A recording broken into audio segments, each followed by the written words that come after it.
Hmm.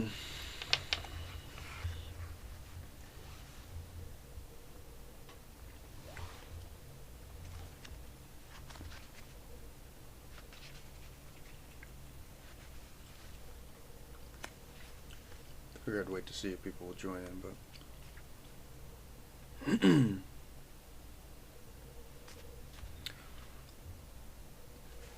this should be an interesting discussion. See who all pops on.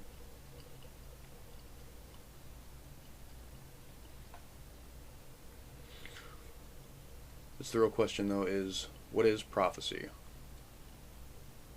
Is it just part of a mythology, or is there any actual, real, true value to the reports coming from the, depending on your opinion, historical sources? Do what we have in the historic sources actually show us any form of preemptive knowledge that certain things were to happen, and did that preemptive knowledge come from divine reasoning or sourcing?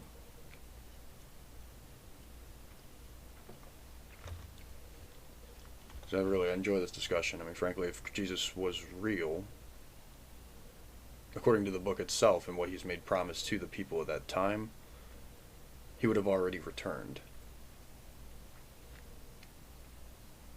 If he isn't real, then there's no purpose for the discussion, frankly, but what's the purpose of creating him also? I think if he wasn't a real person, what was the purpose? Is it like what Jeff is saying, that the Romans had concocted this identity to rebel against the ethnic nationalism of the time in the land of Judah? I don't understand, frankly. I'd like that further extrapolated, and I'd kind of like to hear an argument on that. Thanks for the live, whoever that was. I appreciate it. Liking the live, I appreciate that much.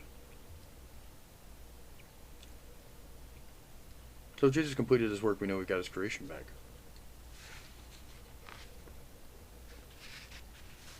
If the enemies were put under Christ's feet, the things that which did happen, those things have already come to pass, have already passed.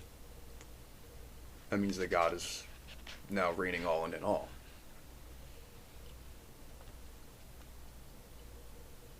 Hey, how's it going, Beck?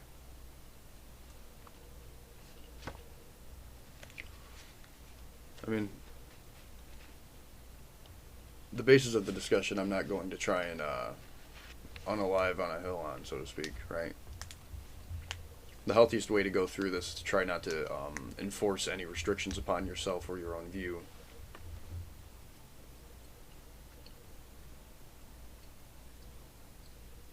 Howdy, howdy. Let's go over maybe some things here, and I can help. Maybe this will churn some of the gears in some people's minds to think a little bit about it. We're going to go to Matthew 24:2. And Jesus said unto them, See ye not all these things? Verily I say unto you, there shall not be left here one stone upon another that shall not be thrown down. It's in reference to a question. The apostles that were standing there and the disciples that were around him ended up pointing to the temple that they were leaving from, the physical temple adorned with goodly stones. And they asked him, what would become of this? What would be the sign of your return, the sign of its coming? Right? And then he explained to them the fig tree parable, and he pointed to the temple and told them that there'd be no stone left upon another. All those things already came to pass. And he even gave a timeline when he says those things. Later on in Romans it says, He will finish the work and cut it short in righteousness, because a short work will the Lord make upon the earth. Now if we're going to actually interpret that as to what that means, I would like to respectfully agree with Paul in the regard that whatever it is that they are waiting for, whatever this work is that Jesus had come to do, it was going to be a very short one. It wasn't going to be something extended beyond 2,000 years. I wouldn't even imagine beyond the century, according to the things which he said. Saying that you shall not have been able to preach unto all the cities of Israel That this be the generation. This generation shall not pass until all these things be fulfilled. We'll get to that one. We will get to that one. Hebrews 9:26. For then must he have often suffered since the foundation of the world. But now once in the end of the world.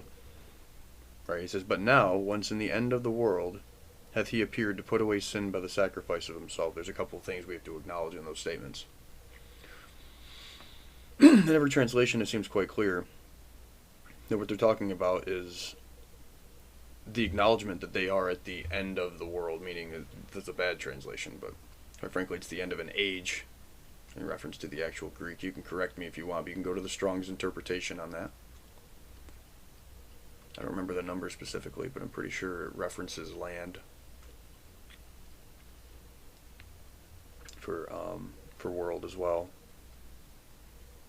But he's saying, since the foundation of the world, but now once in the end of the world hath he appeared to put away sin by the sacrifice of himself. And if the sacrifice of himself wasn't putting away sin, what was it? Because I know we still had extra work to do. And the extra things that were to come to pass already came to pass. If we looked at, if they were, because we honestly can't look at the fig tree parable and claim that we can understand it, right? He was seeing that they would see the signs of these things. It wouldn't be for us. He was specifically designating that generation as being the generation that would be the generation preached to, right? They're the ones given this message, and it was a secret message. The knowledge of the Olivet Discourse is a secret discourse. Only known to us because, well, the compiled letters of things which have already long passed have been sent down the pipeline to us. Oh, thanks, Willie. Yep. Daniel 9:24, yeah? Absolutely. I am Time. How's it going, brother? Good evening, Kobe. Let's go to Psalms. All right, we're going to get Psalms 22, 30 to 31. A seed shall serve him, that shall be accounted to the Lord for a generation. They shall come and declare his righteousness unto a people that shall be born, that he hath done this. Right? So these people are declaring the righteousness unto a people to be born. All right? That seed that would serve him specifically called itself, it's called a generation. It's an expected generation. Right? It wouldn't be multitudes of generations beyond the generation it was preached to. We understand that the generation talked about in Psalms is that generation which did come. It would be the generation of John and Jesus during that time. During the time the gospel was being preached.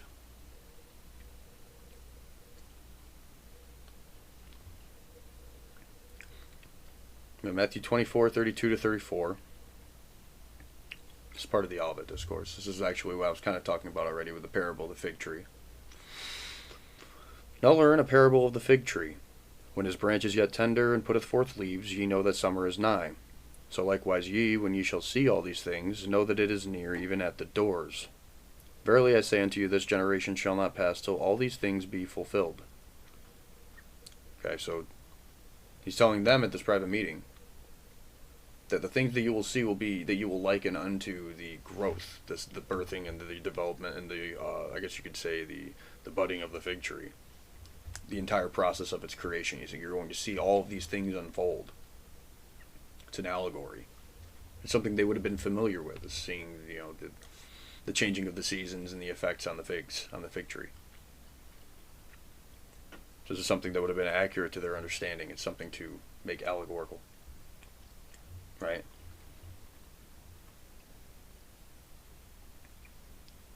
So John 21, 20 to 22 is pretty interesting too. You might like this one. Then Peter, turning about, seeth the disciple whom Jesus loved following, which also leaned on his breast at supper, and said, Lord, which is he that betrayeth thee? Peter seeing him, saying to Jesus, Lord, what shall this man do? Jesus saith unto him, If I will that he tarry till I come, what is that to thee? Follow thou me. Okay, I know it's very wordy. But to articulate what he's saying is, he says, what will it matter if I let him go and live longer? All the things that are going to happen are going to come to pass whether you live or pass. That's what he's saying. It's going to happen quickly.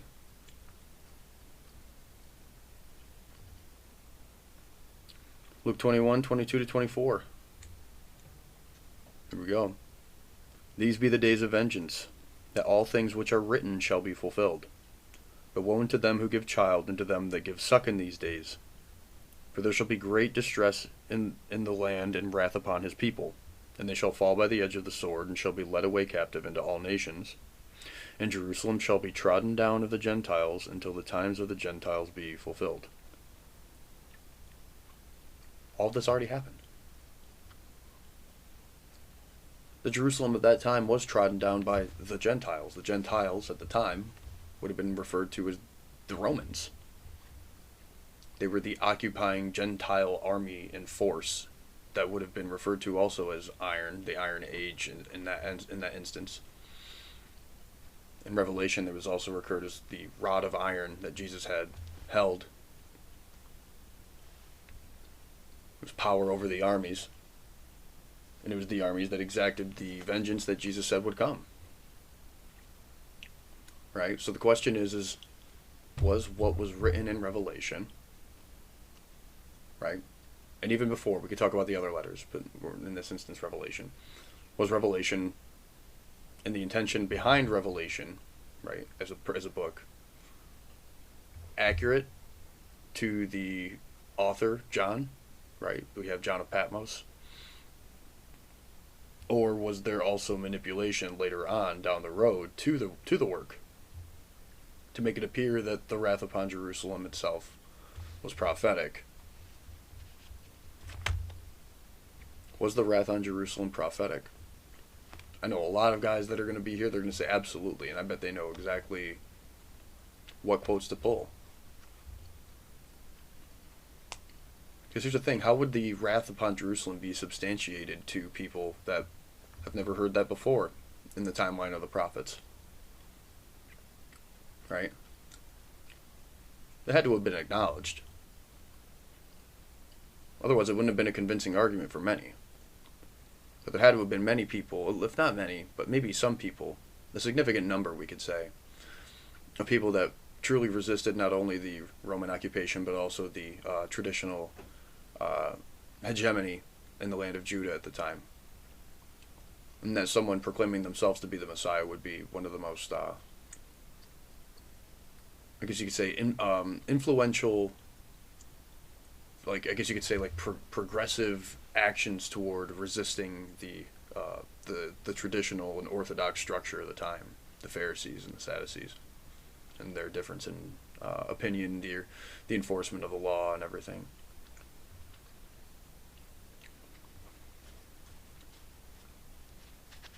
Keep going. Luke 11, we'll go back to a little bit of Luke 11, 51, 52. From the blood of Abel unto Zacharias, which perished between the altar and the temple, verily I say unto you, it shall be required of this generation. Woe unto you, lawyers, for ye have taken away the key of knowledge. Ye entered not in yourselves, and them that were entering in ye hindered. So, right there is specifically calling out in Luke, and this is, I'm pretty sure this is a red letter from Jesus. This is Jesus quoting this. It was from Abel unto Zacharias, which if you're not familiar with Zacharias is John the Baptist's father. He was also unalive between the temple and the altar. According to what we understand of the story, this is true. And that Jesus was actually come here to judge the 12 tribes of Israel and fulfill all of the prophecies, to fulfill all the things that were written, to make an end to sin.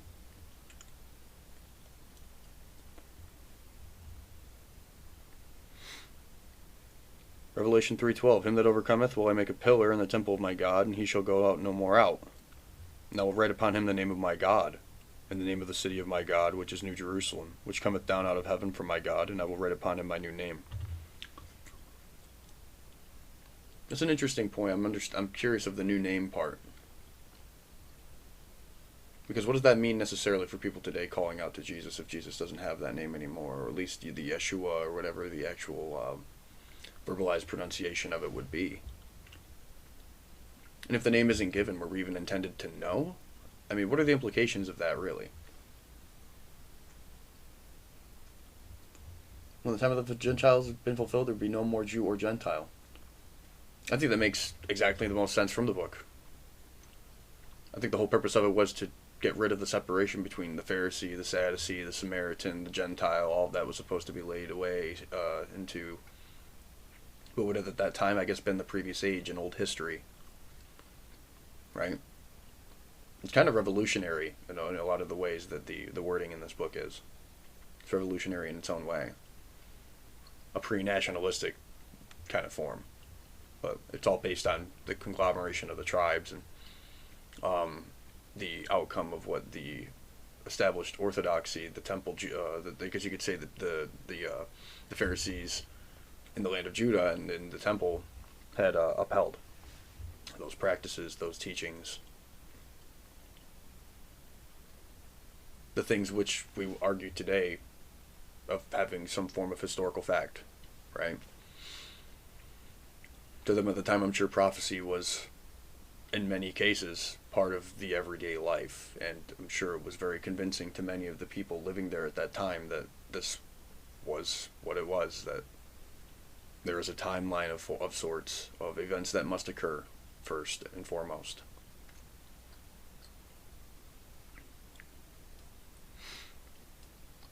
So we have Revelation 11, 1-2. This is interesting, right? It's interesting because we can actually correlate this to the historical fact of the invasion of Jerusalem. And there was given me a reed like unto a rod, and the angel stood saying, Rise, and measure the temple of God, and the altar, and them that worship therein. But the court which is without the temple leave out, and measure it not, for it is given unto the Gentiles. And the holy city shall they tread under foot 42 months. I have that actually portioned out right here on the front screen. Right? The significance of the 42 months is, if you go to the invasion of Jerusalem, it was a 42 month period from 66 to 70 AD. That is a 42 month period of time. The interesting part of it is somehow the coincidence factor, really. Is it coincidental that things line up exactly to the numerical fact of the situation? Right? What are we supposed to... The Occam's razor is that we would believe that this was written after the events had already taken place, and so they were able to accurately depict the time scale because it already existed. But you could say the same thing, that the time scale already existed if it was written before the events of 66 to 70 AD. And that the things which John of Patmos had written had been essentially a form of script. A played out script that worked out effectively and perfectly. But for him to predict the entire outcome of hand-to-hand combat and the numbers involved and all of the changes, it's unimaginable to believe that would be the case. And I feel like it's this is kind of the weird. I almost want to feel like kind of looking into prophecy has almost some form of a curse. When you look further and more into it, the more intriguing the phenomenon becomes. Because you'll try to like reason out why would this be? Why does this happen here? And then you'll go through different examples and be like, this is really odd. Because I find myself constantly leaning toward, when I hear more and more people talk about prophecy, leaning toward the interpretation of prophecy being true. Sorry, I had a little bit of a brain fart.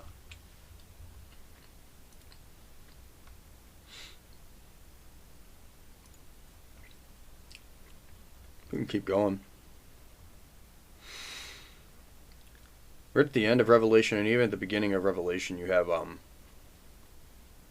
essentially this angel that comes to John, appears to John, which we understand and interpret to be Jesus, saying, He which testifieth these things, surely I come quickly.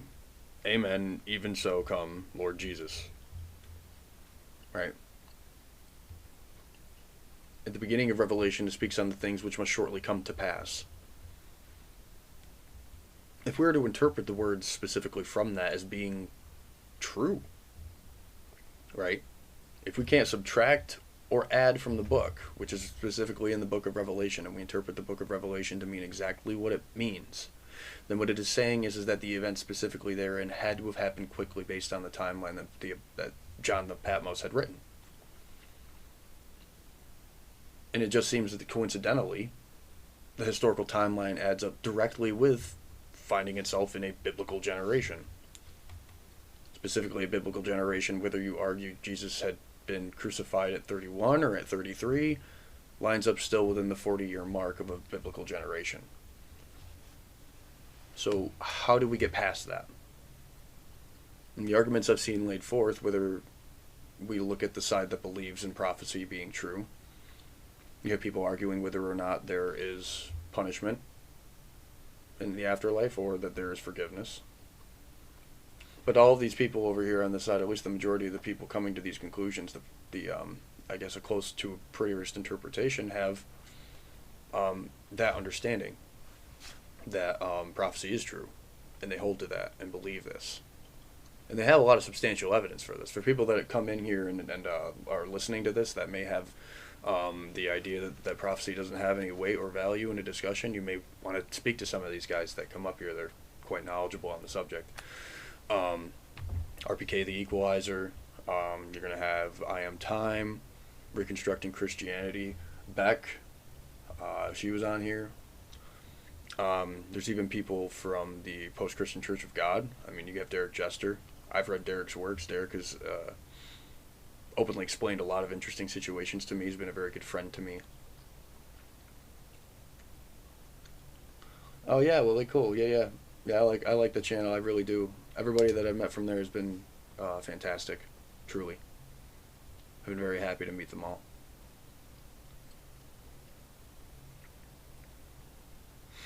We can keep going here. We'll go to Thessalonians. So 1 Thessalonians 5:23. And the very God of peace sanctify you wholly, and I pray your spirit and soul and body be preserved blameless unto the coming of our Lord Jesus Christ.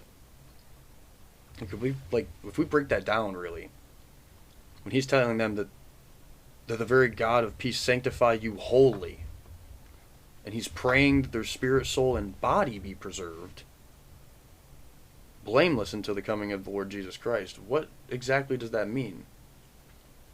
What's the purpose of having the body preserved if it weren't coming quickly, I guess, is my question.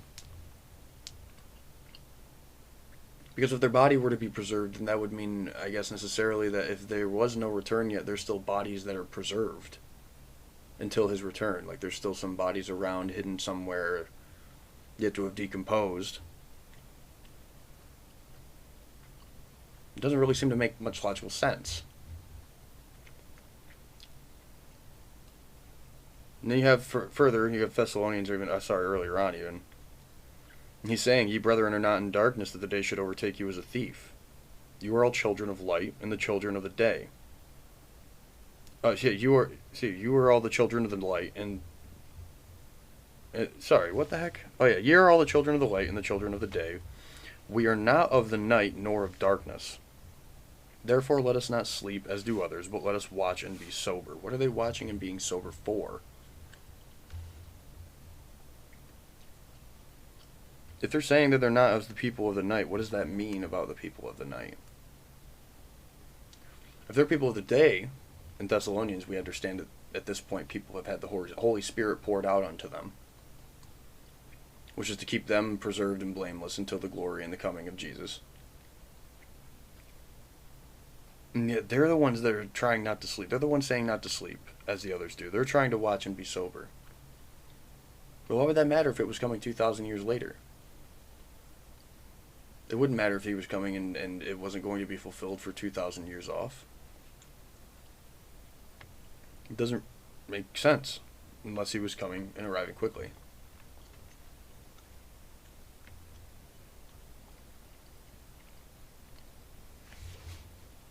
If it's kind of like in Revelation 2:25, you have but that which ye have already hold fast till I come.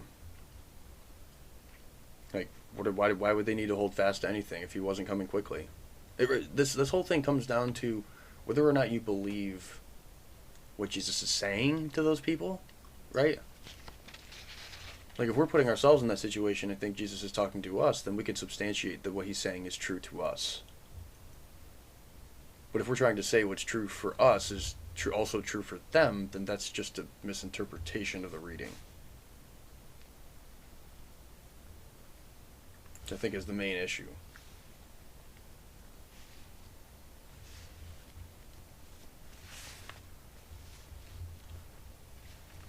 I'm going to go to Romans 13:12. The night is far spent, the day is at hand. Therefore let us cast off the works of darkness, and let us put on the armor of light. He's saying the day's at hand. If the day was listen, if the day was at hand for them back then, that means that everything was going to be very hectic, very quickly.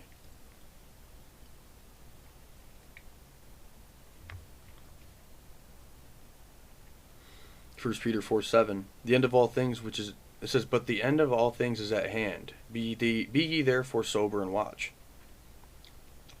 That would explain why they were staying sober and why they were staying awake. And the reference to Thessalonians is because the end of all things being at hand. This is the knowledge that they had back then. They knew it was coming back then. Long time ago.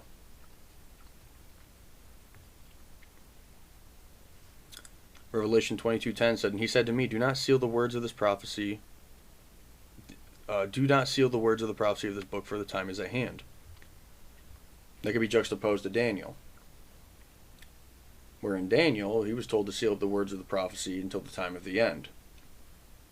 If John was being told at the end of Revelation, do not seal the words of the prophecy of the book, and that the time was at hand, perhaps you should believe John. I know many people in the church that when you tell them these things, they do not agree. They get hesitant, and they say, I don't know. I don't think Jesus said that. So what do you mean he didn't say that? It's right here in the book. Every translation that we have available to us explains the same exact knowledge, the same exact way. And yet, you explained that Jesus promised to them he would come quickly, that generation wouldn't pass till all things were fulfilled, that those were the days of vengeance in which all things written were to be fulfilled. And they look at you like kind of a deer in headlights at times. I've had that happen. It's just like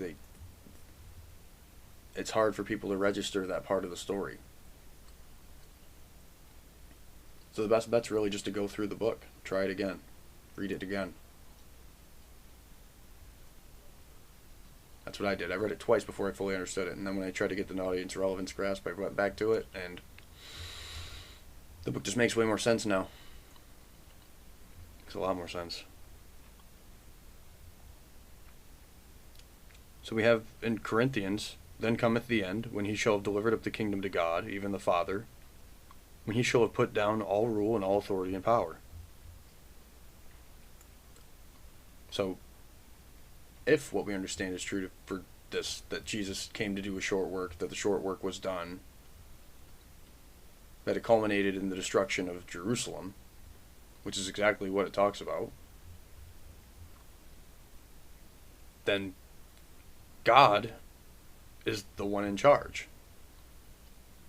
I mean, Corinthians right here is acknowledging that Jesus eventually has to give up the power and authority and the rule.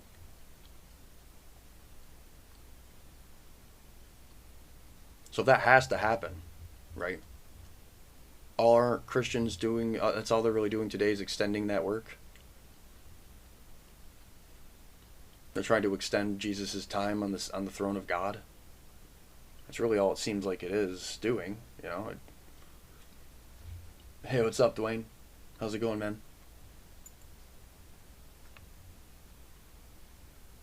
Because right in Corinthians it says, the last enemy that shall be destroyed is death. For he hath put all things under his feet. But when he hath saith all things are put under him, it is manifest that he is accepted, which did put all things under him. And when all things shall be subdued unto him, then shall the Son also himself be subject unto him that put all things underneath him, that God may be all and in all. So Jesus says, "O death, where's thy sting? O grave, where's thy victory?" If Jesus is already making the claim that the sting of death is already ended, then he's defeated death. And so with that being true, and the last enemy being destroyed was death, right?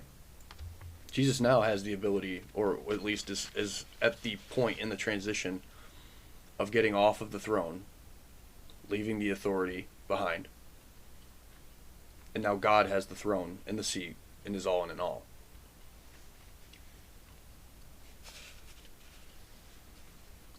It'd be completely over with. That aspect of the work is complete, just as it was promised and prophesied to be.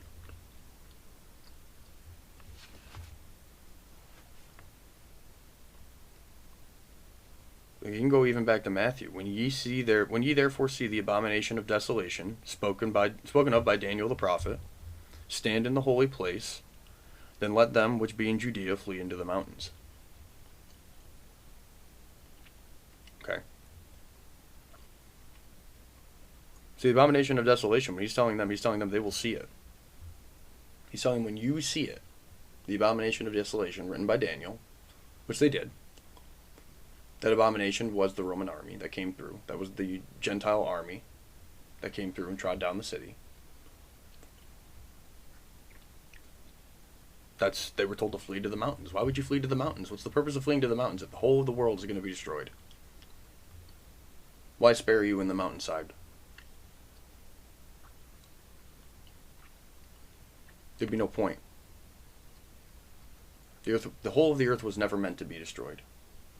It's an entire misinterpretation of what was being talked about.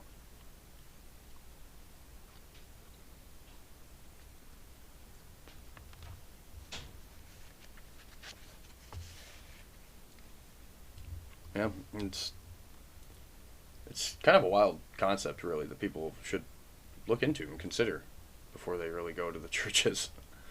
And quite frankly, you should probably read the book before you go and worship the things they believe. You might want to learn that.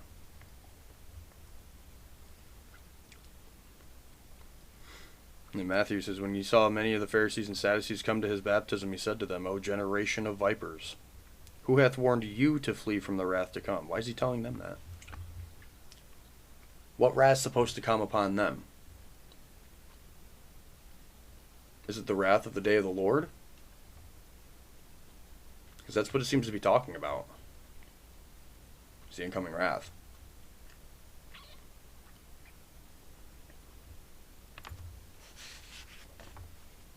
It's a shame a lot of these lives get throttled so much.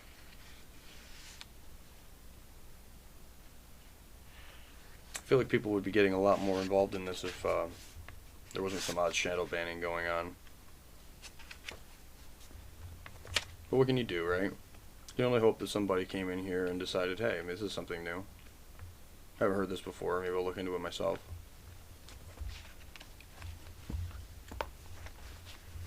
You know, some crazy times we're in, Dwayne. I don't know, brother.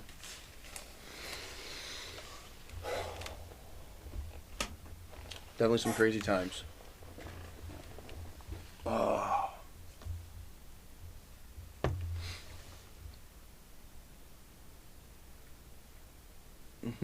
Yeah.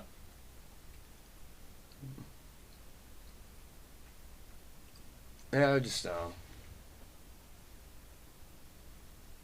okay. It goes a lot against a lot of aspects of wellness. That seems like it seems like it's a very subjective position to hold. You know, not on your aspect, but on their end. Like this could be significantly helpful for somebody that feels like they're oppressed in a law system they can't find their way out of, that constantly holds them persecuted for things that they do naturally as human beings have in a fleshly body. If anything, this is more of like a liberating type of ideology if you really want to talk about it, which is the truth of what the book says. God reigning all and in all. The fulfillment of the law. The end of sin. right? The action that was made by probably you consider one the greatest human being to ever exist was the one that sacrificed himself to ensure that every one of us receive forgiveness.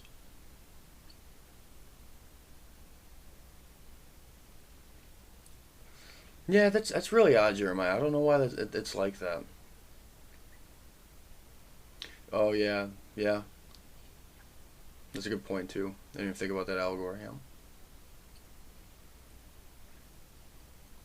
Well, yeah, I'm just kind of hanging in tonight. Yeah, the family coming over tomorrow for Christmas and stuff. So I figured I'd try to hop on here for a little bit, see what was going on tonight.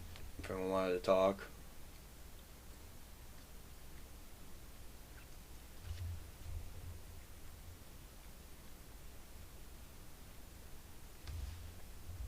I think this would be a really fun discussion to have for people that have a stake in it.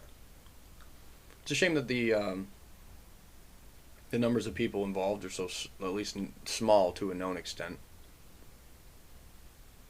I'm sure more people believe in this now than ever before. You know,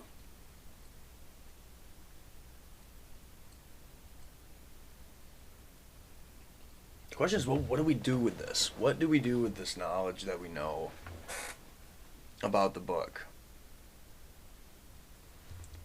Because 500 years ago, everybody had gotten their hands on their nationalized translation of the book of the Bible, and they were looking at the Catholic Church and the papal rule as being representative of the beast system, right? Especially Luther. Luther, and then a lot of guys during the later revivalist periods, even in the United States, started saying that. Even like Charles Spurgeon was saying that. Oh, he has 360 mil to change their minds. Yeah, yeah.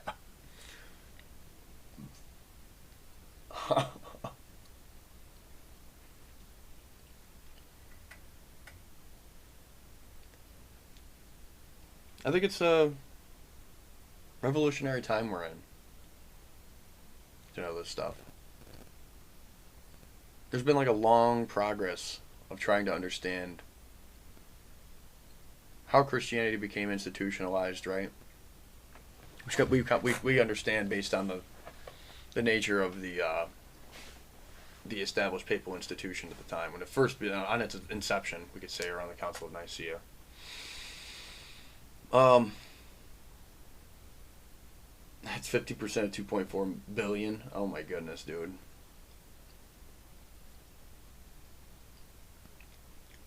Yeah, I agree, Dwayne. I think it's going to be the later generations because that's how it was for us. A lot of us wouldn't have the understanding of this book if it wasn't for people that had actually taken, you know, what was available to them at the time, utilized the printing press, had technological developments at the time to um, have well-learned people translate from one language to another, and then kind of share that knowledge together. And we've kind of expounded on it the past 500 years. We've gotten now to where we're at in places in the Western world having the highest literacy rates ever in human history. The ability of more people to talk to one another than ever before. Technology involving translation that makes a lot of changes. So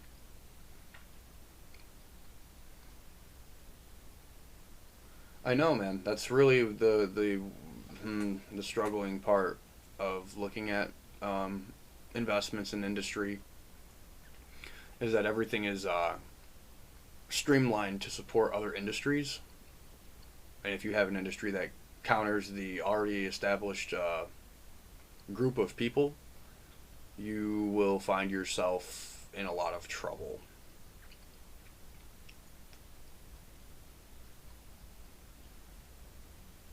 It can be very dangerous.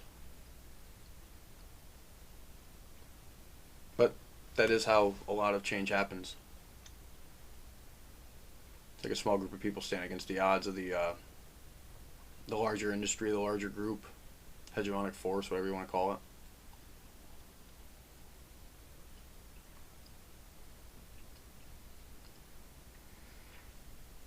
It's a bit of a slow night too. I appreciate any of the new follows, the people that came through. Ascended Essence, I know is one of them. Thank you for the follow, bro. Appreciate it. Appreciate it much. Yeah. I agree, Roach. I think that the approach has to be different. The approach has to be different than the way that that scoffers come and handle it. You know.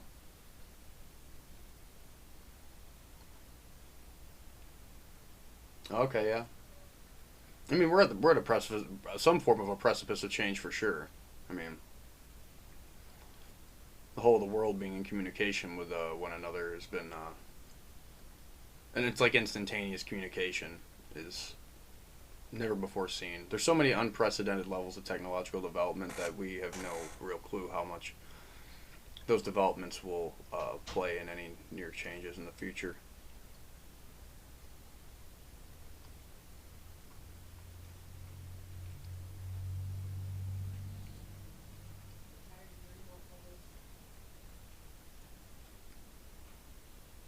Yeah. Might keep this one a short one. I'm not sure how long I'll be on for. Just figured to hop on and see how people were doing before Christmas and all the nonsense and unfolds. You know, try to get through it.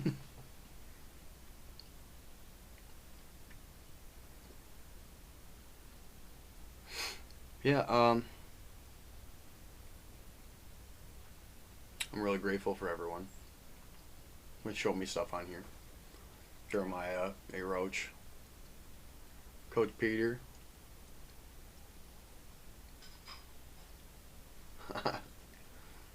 It's coming, brother. It is. It's around the corner. Hoping it'll be a smooth transition, but if any consistent pattern in human history is true, is that we always put ourselves in rough patches before we get to the clearings. No, thanks, man. I appreciate it, man. I do. It's just something I do to kind of like talk about it because it runs through my mind so often. I feel like I have to talk about it.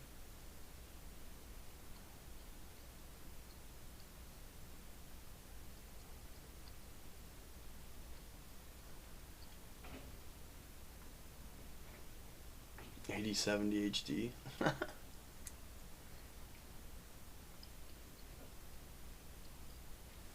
But yeah, I'll probably call it. I figure I'd just read off some things and maybe, you know, put some seeds and some minds out there. Had a couple followers, so I appreciate that a lot. It's always nice to see new people involved or want to get involved in the topic, the great controversy. Um, whether or not prophecy is true, that's the real argument in question, right? Um, I think it's a really cool discussion to have. I think we should continue further with this. We probably will within the next year. I'd like to get back after Christmas and do a lot more with this. Um, I'll also get a hold of Jeff too, because Jeff should be involved in these conversations as well.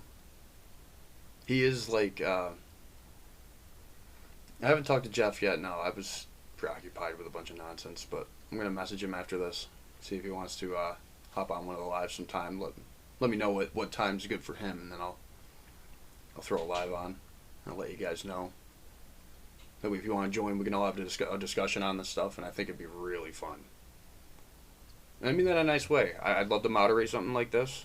I don't want things to get out of hand too quickly, but I also want to kind of orient it with kind of a positioning of questioning that makes it more directional and less like too wide open. So I'm gonna think of some questions to throw up here.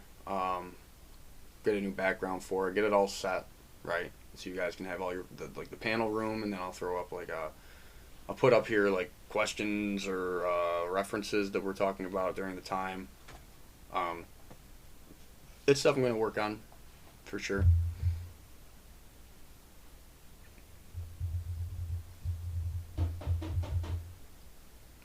Because that's what I think with like all of your guys' efforts, not even on my channel, at some channel at some point, there could be a really good focus on this stuff, and it could all be like centralized to one page, you know.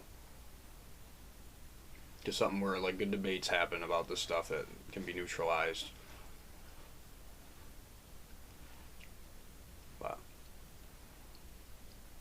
I hope you have an amazing Christmas with your family too, every one of you. I hope you all have a good one. I upload all these to YouTube too. My YouTube page is actually in my description of my TikTok channel. If you just use the @ on there, you can find it. And all the cool conversations we've had on here are archived there, so that definitely helps.